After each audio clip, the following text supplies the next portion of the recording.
ടെസ്റ്റിന് പുതുക്കിയ മാർഗനിർദ്ദേശങ്ങളുമായി മോട്ടോർ വാഹന വകുപ്പ്. ഡ്രൈവിംഗ് പരിശീലനത്തിന് ഉപയോഗിക്കുന്ന വാഹനങ്ങളുടെ കാലപരിധി 18 നിന്നും 22 വർഷമായി ഉയർത്തിയെന്ന പ്രധാനപ്പെട്ട തീരുമാനമാണ് വന്നിരിക്കുന്നത്. അംഗീകൃത ഡ്രൈവിംഗ് ഇൻസ്ട്രക്ടർമാരുടെ സാന്നിധ്യം ഡ്രൈവിംഗ് പരിശീലന കേന്ദ്രങ്ങളിൽ വേണം. ഡ്രൈവിംഗ് ഇൻസ്ട്രക്ടർമാർ ടെസ്റ്റ് നടക്കുന്ന സ്ഥലങ്ങളിൽ വേണമെന്ന വ്യവസ്ഥയിലും ഉപാധികളോടെ ഇളവ് അനുവദിച്ചിട്ടുണ്ട്. ഡാൻ കുര്യൻ തന്നെ നമുക്കൊപ്പമുണ്ട്. ഡാൻ, നമുക്കറിയാം ഏറെ സമരങ്ങൾ നടന്നതാണ് ഈ മോട്ടോർ വാഹന ഉടമകൾ ഒപ്പം ഡ്രൈവിംഗ് സ്കൂൾ ഉടമകളൊക്കെ ഉന്നയിച്ചിരുന്ന ആക്ഷേപമുണ്ടായിരുന്നു. എന്തായാലും ഈ ടെസ്റ്റിംഗ് വാഹനങ്ങളുടെ കാലപരിധി നീട്ടിക്കൊടുത്തു, അതൊരു ഇളവ് തന്നെയാണ്. മറ്റെന്തെങ്കിലും പരിഷ്കാരമാണ്? എന്തൊക്കെ പരിഷ്കാരങ്ങളാണ് മോട്ടോർ വാഹന വകുപ്പ് നടത്തിയിരിക്കുന്നത്?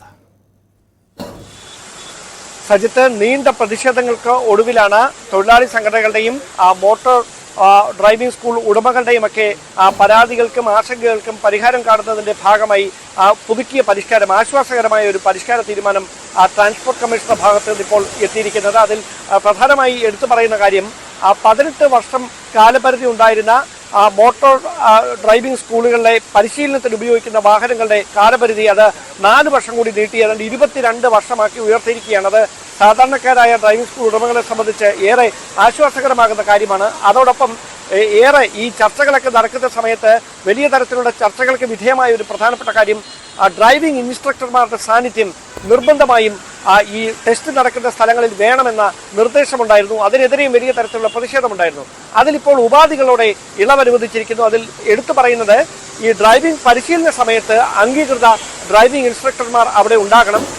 അങ്ങനെ ഉണ്ടായെങ്കിൽ ഈ ഡ്രൈവിംഗ് ടെസ്റ്റ് നടക്കുന്ന സ്ഥലങ്ങളിൽ അവരുടെ സാന്നിധ്യം ഇല്ല എങ്കിലും കുഴപ്പമില്ല എന്ന തരത്തിലേക്കൊരു ഇളവാണ് ഉപാധികളോടെ അനുവദിച്ചിരിക്കുന്നത്. ഏതായാലും തൊഴിലാളി സംഘടനകളും ഡ്രൈവിംഗ് സ്കൂൾ ഉടമകളും ഇപ്പോൾ ഈ ഗതാഗത വകുപ്പിന്റെ ഭാഗത്തു നിന്ന്, മോട്ടോർ വാഹന വകുപ്പിന്റെ ഭാഗത്തു നിന്ന് ഉണ്ടായിരിക്കുന്ന ഈ പരിഷ്കാരത്തെ ഏറെ പ്രതീക്ഷയോടെ സ്വാഗതം ചെയ്യുമെന്ന് തന്നെയാണ് നമുക്ക് മനസ്സിലാക്കാൻ കഴിയുന്നത്. സജിത്ത്, അതാണ് സാഹചര്യം. എന്തായാലും വലിയ ഇളവുകൾ ഉണ്ടാവുന്നു. കാരണം വലിയ സമരം നടന്നതാണ്. സർക്കാരിന് തെരഞ്ഞെടുപ്പിൽ തിരിച്ചടി ഉണ്ടായത്, ഇടതുപക്ഷത്തിന് തിരിച്ചടി ഉണ്ടായതിന്റെ കാരണങ്ങളിലൊന്നായി മുന്നണി തന്നെ വിലയിരുത്തിയതാണ് ഈ ഡ്രൈവിംഗ് സ്കൂൾ ഉടമകളുടെ സമരവും ആ പ്രതിഷേധം അവഗണിച്ചുകൊണ്ട് സർക്കാർ നടത്തിയ നീക്കങ്ങളും. എന്തായാലും അതിലാണിപ്പോൾ ഇളവുകൾ ഉണ്ടാവുന്നത്.